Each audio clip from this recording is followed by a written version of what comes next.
Hi hello నమస్తే. నేను మీ journalist Sai. రీసెంట్గా జగన్మోహన్ రెడ్డి గారు ప్రెస్ మీట్ పెట్టి కూటమి ప్రభుత్వం ప్రవేశపెట్టిన బడ్జెట్ పైన, కూటమి ప్రభుత్వం అయిపోయింది అందరికి ఇచ్చేసామని చెప్తున్న సూపర్ 6 హామీల పైన, కాగ్ ఇచ్చిన నివేదిక పైన ఒక సుదీర్ఘమైన ప్రెస్ మీట్ విత్ ప్రూఫ్స్తో సహా లెక్కలతో సహా పెట్టారు. సహజంగా అయితే ప్రతి చిన్న విషయానికి మొత్తం ఎల్లో మీడియా దగ్గర నుంచి మొత్తం బ్యాచ్ మొత్తం పడిపోయి గంటలు రోజుల తరబడి ప్రెస్ మీట్ పెట్టేస్తారు వీళ్ళు. కానీ జగన్మోహన్ రెడ్డి పెట్టిన ప్రెస్ మీట్ పైన వీళ్ళు ఎవరి నుంచి ఒక స్పందన కూడా ఎందుకు లేదు ఇంతవరకు? 6 హామీలు అయిపోయినాయి అని చెప్పారు. 6 హామీలు అయిపోయినాయి. అసలు 6 హామీలు ఒక ముగిసిన అధ్యాయం, అది అయిపోయింది అని చెప్పారు 6 హామీల గురించి. మరి 6 హామీలు ఏం జరిగినాయి ఒకటి చెప్పండి మీరు? ఒక్క ఫ్రీ బస్సు, అది కూడా మనందరికీ తెలిసిన విషయం. చంద్రబాబు నాయుడు గారు ఏదైనా ఒక పథకం స్టార్ట్ చేశారంటే ఏం చేస్తారంటే జనాలే బాబోయ్ ఆ పథకం మాకు వద్దు నాయన అనిపించే చేయటంలో బాబు గర్దిట్ట. సో ఏం చేశారు? ఫ్రీ బస్ స్టార్ట్ చేశారని పేరుకే కానీ గతంలో 10 బస్సులు ఉండేవాడు, ఇప్పుడు కనీసం ఒక బస్సు కూడా ఉన్న పరిస్థితి ఏర్పడింది. అదొకటి అట్టర్ ఫెయిల్యూర్.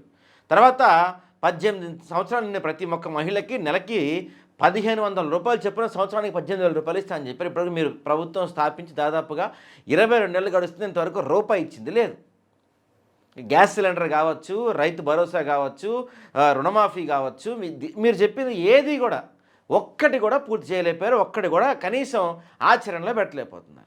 దాంతోపాటుగా జగన్మోహన్ రెడ్డి గారు గతంలో సంక్షేమ పథకాలు అమలు చేసిన స్థాయిలో మీ సంక్షేమ పథకాలు అమలవుతున్నాయా?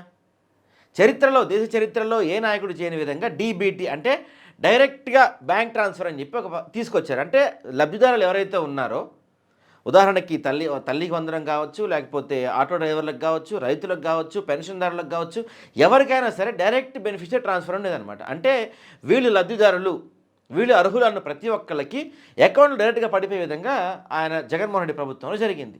దానికోసం ఆయన దాదాపుగా 2.5 లక్షల కోట్ల పైచీలకు అప్పులు చేశారు. అవన్నీ కూడా సంక్షేమ పథకాల్లో చేరాయి. కాకపోతే వైసీపీ ప్రభుత్వం కానీ జగన్మోహన్ రెడ్డి గారు చేసిన ఒకే ఒక్క మిస్టేక్ ఏంటంటే చేసిన పనిని చెప్పుకోలేకపోయారు.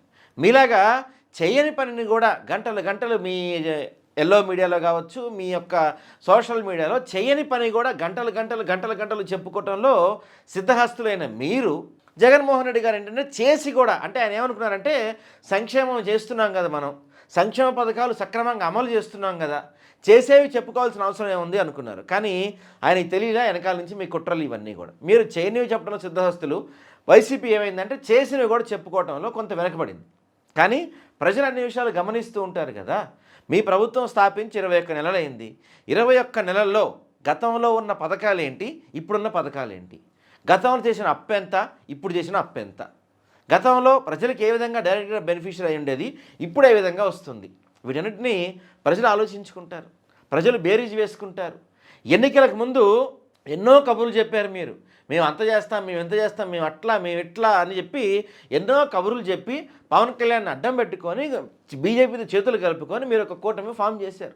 కానీ ఈరోజు మీరు చెప్పే అబద్ధాలు, ఎందుకంటే చంద్రబాబు నాయుడు గురించి బహుశా బీజేపీ వాళ్ళకి తెలిసినంత బాగా ఎవరికి తెలియకపోవచ్చు. ఎందుకంటే అందితే జుట్టు, అందకపోతే కాళ్ళు పట్టుకునే రకంలో ఆయన సిద్ధహస్తులు ఉంటాడు. ఎందుకంటే గతంలో తిరుపతికి వచ్చినప్పుడు అమిత్ షా కాన్వాయ్పై రాళ్ళు ఎవరు వేశారో, కనీసం కుటుంబం కూడా లేనివాడు, I'm the father of Lokesh, I'm the husband of Bhuvaneswari, who is Modi అని క్వశ్చన్ చేసిన చంద్రబాబు నాయుడు గారు ఇవన్నీ మర్చిపోయి ఈరోజు మళ్ళీ ఏ అవసరం కోసం బీజేపీ వద్దకు చేరారు, ఇప్పుడు ఎలా నడుస్తూ ఉంటున్నారు, ప్రజలకు ఇచ్చిన హామీలు అమలు పరుస్తున్నారా లేదా, ఏ పరిస్థితుల్లో బీజేపీతో ఉన్నారు, ఇప్పుడు అవి నిలబెట్టుకుంటున్నారు లేదా అని బీజేపీ ఒక గంట అన్ని గమనిస్తూనే ఉంది. గతంలో చెప్పిందేంటి, ఇప్పుడు చేస్తుందేంటి, ఏ హామీలు ఇచ్చారు, ఇప్పుడు ప్రజలు ఏ విధంగా మోసం చేస్తున్నారు, ఇవన్నీ కూడా బీజేపీ ప్రభుత్వం గమనిస్తూనే ఉంది, చూస్తూనే ఉంది. దాంతోపాటుగా మొన్న ఒక పార్లమెంట్ సాక్షిగా వైసీపీ ఒక నిరసన కార్యక్రమం చేపడితే ఇండియా కూటమికి వ్యతిరేకంగా ఉన్న వాళ్ళందరూ, ఇండియా కూటమిలో ఉన్నవాళ్ళు కావచ్చు, ఇండియా కూటమికి దూరంగా ఉన్న వాళ్ళందరూ కావచ్చు, వీళ్ళందరూ కూడా ఏకపక్షంగా దానికి మద్దతు పలికారు. అంటే మెల్లమెల్లగా బీజేపీ వాళ్ళకి నిజం తెలుస్తుంది. ఏమని? కూటమి ప్రభుత్వంలో అంటే చంద్రబాబు నాయుడు హయాంలో కేవలం ఎన్నికలకు ముందు తప్పుడు వాగ్దానాలు మాత్రమే, ఎన్నికల తర్వాత ప్రతిదీ డైవర్షన్ పాలిటిక్స్. ఏదన్నా మాట్లాడండి, మీరు రోడ్ల గురించి అడగండి, తిరుమల లడ్డు గురించి మాట్లాడతారు. మీరు ఇస్తా అన్న విద్య, ఉద్యోగం, వైద్యం గురించి అడగండి, తిరుమల నెయ్యి గురించి మాట్లాడతారు. మీరు చేస్తా అన్న రోడ్ల గురించి మాట్లాడండి, తిరుమల నెయ్యి గురించి మాట్లాడతారు. లేదంటే జగన్ హిందువు కాదంటారు. లేకపోతే ఒక క్రతువు నిర్వహిస్తే క్రతువుల పక్కన భార్య లేదంటారు. గతంలో 2014 ఎన్నికలకు తర్వాత నుంచి మనం భువనేశ్వర్ గారు కానీ చూస్తున్నాం. కానీ గతంలో 1999 నుంచి 2003 వరకు ఉన్నప్పుడు చంద్రబాబు నాయుడు గారు సీఎంగా ఎన్నిసార్లు మనం భువనేశ్వర్ గారిని చూసామండి? పవన్ కళ్యాణ్ గారు ఎన్నో హోమాలు, ఎన్నో యాగాలు నిర్వహించారు. ఎన్నిసార్లు మనం పవన్ కళ్యాణ్ గారి భార్య గారిని చూసామండి మనం? ఏదో ఒకటి అంటే ప్రజల్ని మభ్యపెట్టాలి, మీ ఫెయిల్యూర్స్ ప్రజలకు కనిపించకూడదు, మీరు ప్రజల్ని మోసం చేసిన విషయం ప్రజలకు తెలియకూడదు, తెలియకుండా డైవర్ట్ చేయాలి. ఏ విధంగా డైవర్ట్ చేయాలి, ఏ అంశాలు ఎత్తుకోవాలి అనే దాంట్లో మీరు సిద్ధహస్తులా కనపడుతున్నారు. ప్రతి అంశం డైవర్షనే. 1000 కోట్ల అప్పులు తెస్తున్నారు. ఆ తెచ్చిన అప్పులు ఎట్టిపోతున్నాయి? ఇప్పుడు ఏం చేస్తున్నారు? తెచ్చిన అప్పులు ఎన్ని సంక్షేమ పథకాలు తీసుకొచ్చారు? అమరావతి రాజధాని ఎంత దూరం వచ్చింది? పోలవరం ప్రాజెక్ట్ ఎంత దూరం వచ్చింది? వీటి గురించి ఎక్కడా మాట్లాడుతున్నా మీరు అసెంబ్లీలో కానీ మండలిలో కానీ. ఏం మాట్లాడు? జగన్మోహన్ రెడ్డి అలా, జగన్మోహన్ రెడ్డిలా, వైసీపీ ఆయన అది జరిగింది, వైసీపీ ఆయన ఇది జరిగింది, ఇదే ఇదే ఇదే ఇదే ఈ చక్రంలో తిప్పుతున్నారు తప్పించి ప్రజలందరినీ కూడా. అప్పులు తెస్తున్నాం, ఇన్ని 1000 కోట్ల అప్పులు తెస్తున్నాం, ఏ సంక్షేమానికి వాడుతున్నాం? రాష్ట్ర అభివృద్ధి ఎలా జరుగుతుంది? పన్ను వసూళ్ళు ఏ విధంగా జరుగుతున్నాయి? పన్ను వసూళ్ళు దేశంలోనే లీస్ట్లో ఉన్నాం మనం. 1.1% సబ్జెక్ట్ టు కరెక్షన్, 1.1%, 1.2% పన్ను వసూళ్లలో దేశంలోనే లీస్ట్ నుంచి సెకండ్లో ఉన్న ఆంధ్రప్రదేశ్. బడ్జెట్ వేశారు. ఈ బడ్జెట్లో విద్య కోసం ఏం కేటాయించారు, వైద్యం కోసం ఏం కేటాయించారు, పోలవరం కోసం ఏం కేటాయించారు, అమరావతి కోసం ఏం కేటాయించారు, మీరు చెప్పిన సూపర్ 6 హామీల కోసం బడ్జెట్లో ఏం కేటాయించారు? ఒక నాటకమైన బడ్జెట్ రూపొందించారు. ఆ బడ్జెట్లో మాత్రం 1000 కోట్లు కనపడతాయి. అంచనా వ్యయం అంటే గత సంవత్సరం చూసుకుంటే 2023-24లో చూసుకుంటే రాష్ట్ర అంచనా వ్యయం 93,000 కోట్లు ఉంటే మీరు వచ్చిన తర్వాత మహా అయితే ఎంత వచ్చింది? మీకు వచ్చిన ట్యాక్స్ నుంచి వసూళ్ళు ఎంత వచ్చినాయి? 94,000 కోట్లు వచ్చినాయి. అంటే గతంలో కన్నా పెరిగింది ఎంత? 1.1%. కానీ మీరు వస్తుంది అనుకున్న వసూళ్ళు ఎంత? దాదాపుగా 1,90,000 కోట్లు వస్తాయి అనుకున్నారు మీరు. కానీ వచ్చింది ఎంత? 94,000 కోట్లు. అంటే ఇలా ప్రతి విషయంలో మీరు ఫెయిల్ అవుతూ ఉండి ప్రజల్ని మాత్రం మీ ఫెయిల్యూర్స్ కనపడకుండా, మీ తప్పులు కనపడకుండా ఏదో ఒక అంశాన్ని తెరపైకి తీసుకొచ్చి కాసేపు ఏమో లిక్కర్ స్కామ్ జరిగిపోయింది ఏపీలో, అసలు భారీ ఎత్తున లిక్కర్ స్కామ్ జరిగిపోయింది అంటారు. కాసేపు ఏమో తిరుమలని అపవిత్రం చేసేసారు, జంతువులకో కలిసిపోయిందని చెప్పి ఏకంగా ముఖ్యమంత్రి గారు స్టేట్మెంట్లు ఇస్తారు. దాన్ని వెంటనే ఇంకొంచెం ఆ సీన్ ఇంకొంచెం పండిస్తానికి డిప్యూటీ సీఎం గారు, సనాతన ధర్మ పరిరక్షకులు గారు ఏం చేస్తారంటే వెంటనే ఒక మాల వేసేసుకుంటారు. ఆయన మాల వేసేసుకొని ఏదో ఒక గుడికి వెళ్ళిపోయి అక్కడ మెట్లు కడుగుతారు, అక్కడ ఒక సీన్ చేస్తారు. లేకపోతే లోకేష్ గారు ఇంకో సీన్ చేస్తారు.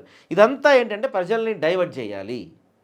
రోడ్ల గురించి అడిగితే డైవర్ట్ చేయాలి, ఉద్యోగాల గురించి అడిగితే డైవర్ట్ చేయాలి. జాబ్ క్యాలెండర్లు అన్నారు. ఒక్క జాబ్ క్యాలెండర్ని వచ్చిందా మీరు వచ్చిన తర్వాత ఇంతవరకు? పాఠశాలను అద్భుతంగా అభివృద్ధి చేస్తామన్నారు.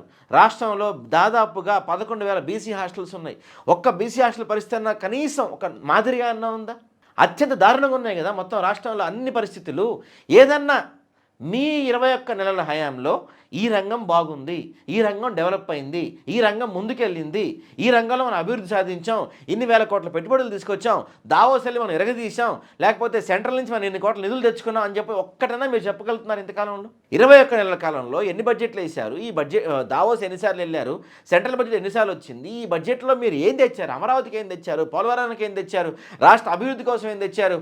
విభజన హామీలు ఏ విధంగా అమలు చేస్తున్నారు? విభజనలో తీవ్రంగా నష్టపోయిన ఆంధ్రప్రదేశ్ని ఆదుకుంటామన్న బీజేపీని మెడ నుంచి తీసుకొస్తా ఉన్నారు. ఏం తీసుకురాగలిగారు?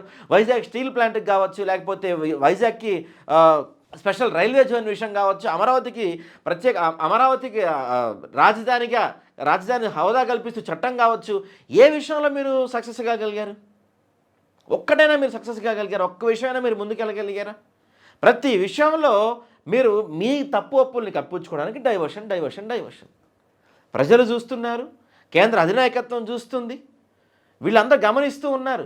ఎల్లకాలం అబద్ధాలతోటి, గ్లోబల్ ప్రచారాలతోటి, మీడియా ప్రచారాలతోటి ఎల్లకాలం బతకలేరు.